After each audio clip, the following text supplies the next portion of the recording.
मंडला में एक सांप्रदायिक सौहार्द की अनोखी तस्वीर देखने को मिली है।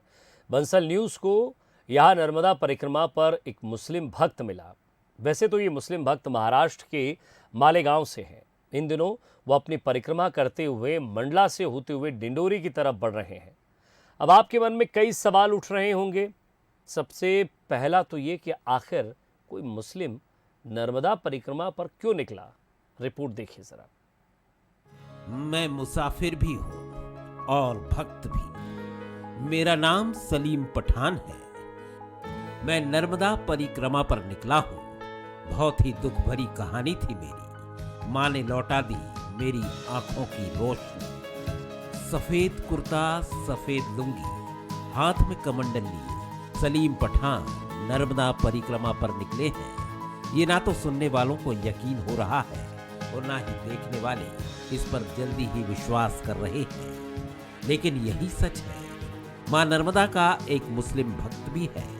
सलीम महाराष्ट्र के मालेगांव से हैं। इन दिनों वो अपनी परिक्रमा करते हुए मंडला से गुजरते हुए डिंडोरी की तरफ बढ़ रहे हैं। मेरा मन ये परिक्रमा करने का इसलिए बोला कि मैं अंधा था। अचानक मैं स्कूल जाया करता था। 11वें साल में 5वीं कक्षा में गया तो आंखों में जैसे धूल आती तो धूल उड़ने के बाद मैं आंखों को थोड़ा सा मसलने लगा कि धूल निकल जाए। तो धूल निकलने के बाद धूल तो नहीं लिखने, लेकिन आंखों में अंधेरा अंधेरा आ गया।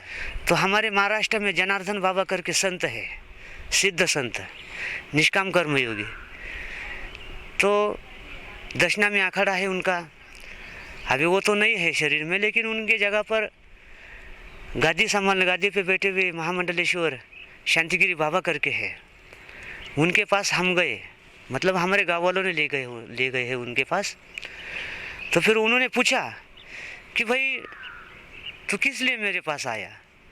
मैं बोला कि मेरे गाँव वाले बताए कि आप भी अंधे थे, जनार्दन बाबा ने आपको भी आंखें दी है, तो मैं मुझ पर भी आपकी कृपा दृष्टि हो जाए तो ये ठीक रहेगा। सलीम 14 साल तक दृष्टिहीन रहे। उन्हें कुछ दिखाई नहीं देता था।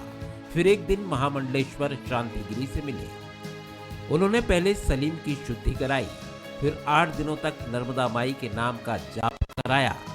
अनुष्ठान हुए और आखिरी दिन सुबह सुबह जब सूरज निकला तो उसके साथ सलीम की आंखों की रोशनी भी वापस आ गई। फिर उन शांतिगिरी बाबा से बोला कि मैं तुम्हारा हो गया, आप मेरा नाम बदलाव कर दो, ये सलीम पठान करके हूँ मैं, तो फिर मेरा दूसरा कोई और नाम रख दो। तो उन्होंने मना किया कि नहीं, तू सलीम पठान था, सलीम पठान रहेगा, तू नमाज भी पढ़ेगा, तू रोज़े भी रखेगा और ये भी करेगा। तो फिर मैं बोला ठीक है, यही मेरे को देखना था कि आप मुझे हिंदू समाज में स्वीकार करते हो या नहीं। लेकिन मेरा भाग्य है कि मैं दोनों धर्मों का पालन करूंगा।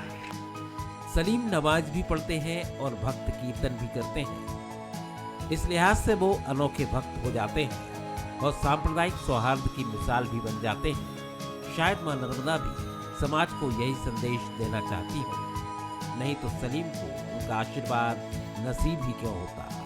देवेंद्र यादव, बंसल न्यूज़, मंडला।